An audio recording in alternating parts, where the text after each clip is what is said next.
Hello everyone, this is Namrita. Hope you all are doing good. This is a continuation session related to sandbox management. In this video session, we will get into the demo on how to create a sandbox. Our previous video session was mainly a theory session where we briefly talked about what is a sandbox, why do we need a sandbox, how to create it, and what and all are different types of sandbox. So now let us understand why do we need a sandbox. So if you want to do any kind of development or any kind of testing, training of a staging purpose for some kind of performance or load testing, you would need a sandbox so that you don't disturb your production environment. So that is the main purpose. Why do we need a sandbox? So now let us log in into the production arc. So I logged in into my production and I went to navigated to the setup. So I clicked on this gear icon and clicked on setup. So once I clicked on setup, so from the home here on the left hand side, quick find box, search for the sandboxes. Here you see under the environments tab, you have the sandboxes. Click on sandboxes and here it will show me how many sandboxes are available. For me, the developer, there are 29 available. Developer Pro 0, partial copy 1, full copy 0. So here it clearly says that out of 29, 6 are in use. Developer, I don't have any. Partial copy I've already used and I don't have any full copy, full sandbox. Now, if you want to create a sandbox, how do you create it? Here you see a new sandbox button. Let's click on this new sandbox button. As I said, this creation process is an asynchronous. So you do not have a ETA for the sandbox creation. Let's give a nice name to this one.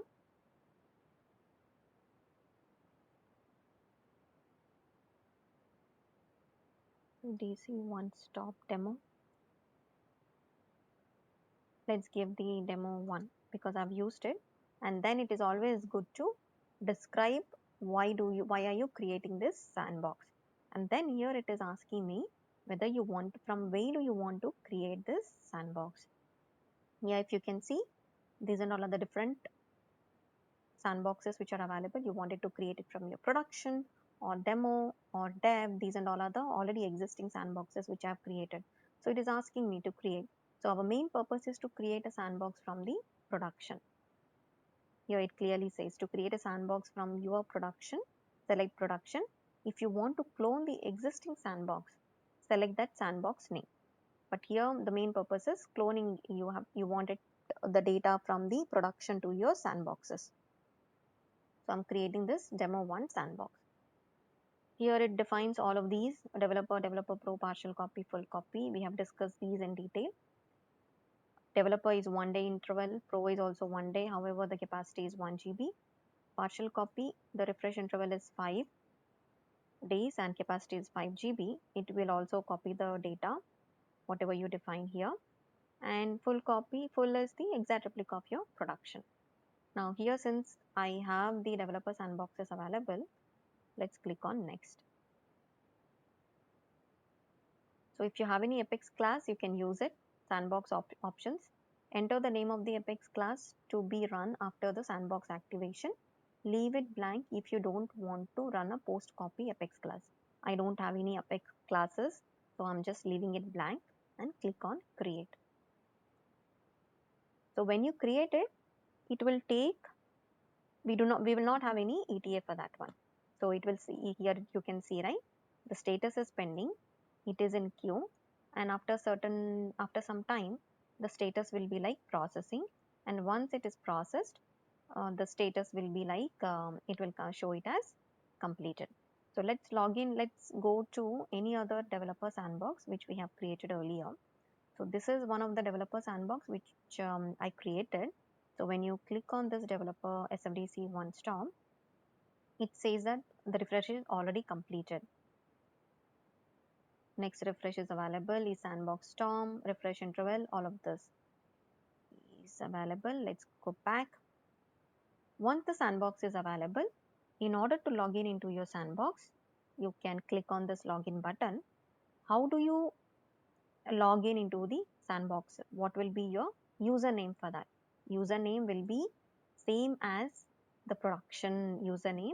You just have to append that specific name. That is, if your username is namrata.karyala@gmail.com, you just have to append @gmail.com .sfdc one stop in order to log in into your the specific sandbox, and the password will be same as your production password. So let's log in now. So here you see this is my username for my production login, but I am appending the SFDC one stop, and then just give the password, production password only.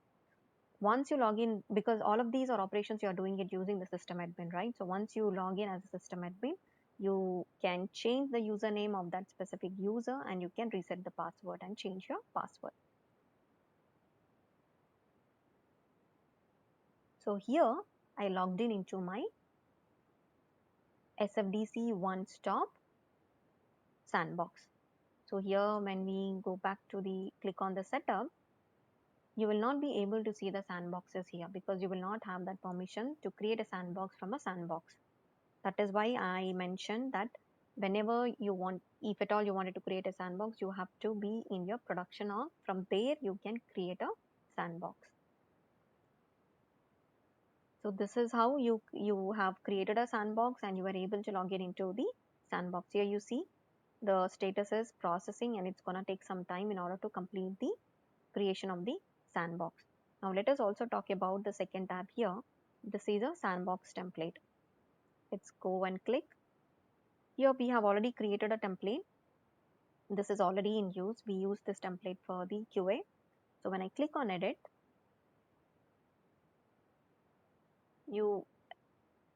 it is mandatory that you give the name of the template.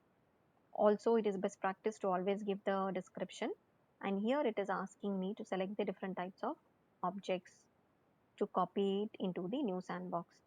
You can select whatever the objects that are required, so that the details that you will have the metadata, and along with that you will also have the sample data of the objects that you have selected, and click on save. So this is the template that you have created. When you have the partial copy sandbox license available, or a full copy sandbox, sandbox available, when you create this specific sandbox, you can make use of this template while creating the partial copy or while creating the full copy. Now let's go back to the Q sandbox history. Here in the sandbox history, it will tell me who has created the sandboxes, when it was created, who has requested it, if there is anything requested you can give, when was it refreshed, what is the status, whether it is finished or when was it activated. So entire history of the sandbox will be shown in the sandbox history tab. So it is taking some time to process. Once it is processed, this demo 1 developer sandbox will be up and ready. Then you can log in into the developer sandbox by clicking on the login button and providing the same username as you have for your production, just appending the demo 1 to that and giving the same password. Okay, so this is what we had for today's session.